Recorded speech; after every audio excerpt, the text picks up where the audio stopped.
What's up, YouTube? This is Too Raw for TV. All right, so before I get into this video, I want to give a shout out to the brother Zach Hankins for the donation to the channel via the Cash App. Much respect to him for showing love to Too Raw for TV. All right, so I want to talk about this fight that happened this weekend between Ryan Garcia and a fighter named Rolando Raleigh Romero. If I'm not mistaken, I think Garcia was heavily favored to beat this guy. This fight happened on the same card in New York City, I believe it is. Uh, the same card that Devin Haney fought on. Devin Haney fought a guy named Jose Ramirez. They were both expected to easily dispatch of these fighters. It's a tune-up fight that a tune-up fight for both gentlemen. That was due to preset a rematch later this year between um, Devin Haney and Ryan Garcia. Of course, in their first fight, which I can't remember when it was. Was it last year? I guess it was. Uh, most people were blown away at Ryan Garcia kind of dominating that fight, at least as the fight progressed. But some people were a little bit skeptical of how overpowering Ryan Garcia was in that fight, only to find out that their skepticism was justified when it was revealed that Ryan Garcia had cheated. He had been found guilty or found guilty because of positive drug tests. I forgot exactly what the drugs were, but it was PEDs. It's no doubt about it. It was in his blood. And, in any other circumstance, Ryan Garcia would have been outcasted from boxing.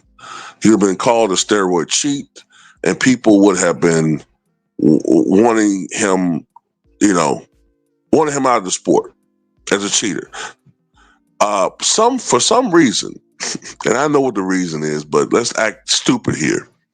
For some reason, you had people creating this alternate reality where somehow the powers of boxing to be had it out for Ryan Garcia, as if he's some prophet, as if he's some guy who was sent from the heavens to become the modern day Muhammad Ali or something, right? And you had imbeciles falling for this crap because Ryan started feeding into that.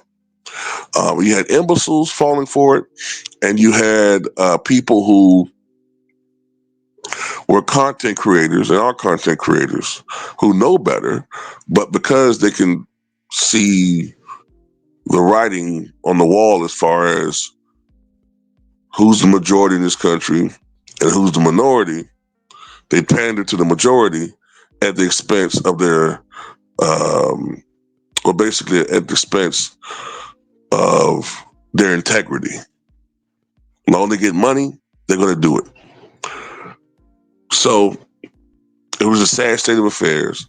Somehow Devin Haney, who was cheated out of a potential victory, somehow he was found to be the villain here. Because as I said before, this society loves a black villain.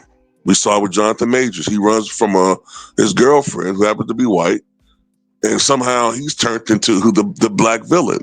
I mean, it is what it is. This country loves a villain in a black hat or a black face.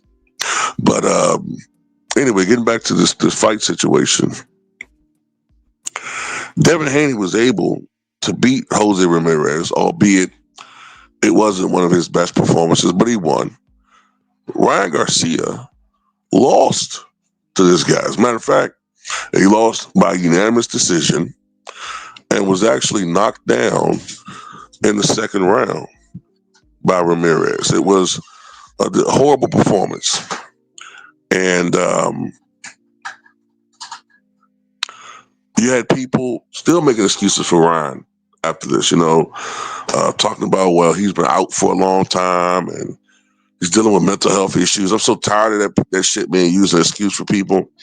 If you're having that much mental health issues, then maybe you shouldn't be a boxer. And at some point, life deals you blows. Life is not a box of chocolates. Life is not a bowl of roses. Excuse me. Life is not a bowl of cherries and a bouquet of flowers every goddamn day. Life will throw you curveballs. If you can't deal with that, then I don't know what the hell to tell you. You know what I'm saying? It's just crazy. But Ryan Garcia, to me, is a con artist. And I don't really follow boxing like that no more, right? But just from what I can recall, isn't this the same guy that terrorized his, I think, ex-wife, but gets a pass from that? Was a steroid cheat, but somehow had people like Deion Sanders and President Trump want to meet him and shake his hands and give him dap. Somehow Devin Haney was turned into some type of, like I said, turned into a bad guy. Some people say, "Oh, well, why is he uh, trying to sue Devin Haney? Excuse me, Ryan Garcia for taking steroids? Why don't you just sell in the ring?"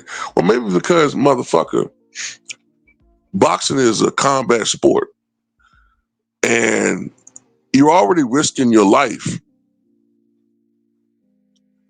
enough. You risk permanent and irreparable brain damage every time you get into the ring. So when somebody, first of all, isn't it one of the common themes that a boxer's hands are registered weapons? So take into the mind of a fighter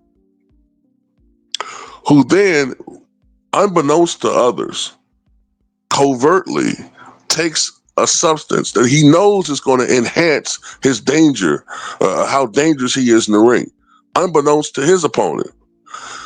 That's technically, at the very least, you could say that guy has predilections of attempting potential manslaughter in the ring.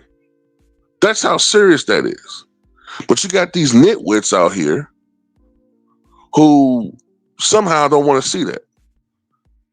They make up this, like I said, they make up this alternate reality where there's a witch hunt against Ryan Garcia. It's just disgusting. And I'm gonna tell you something.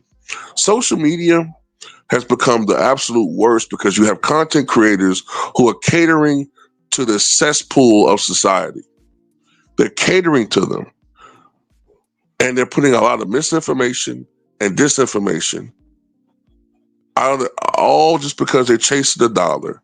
And that makes you just as bad, if not worse, than the people who used to criticize, because at least they were doing it for millions. You're doing it for thousands. But anyway, yeah, fuck. Anyway, that's all I got to say about it. Tell me what you guys think.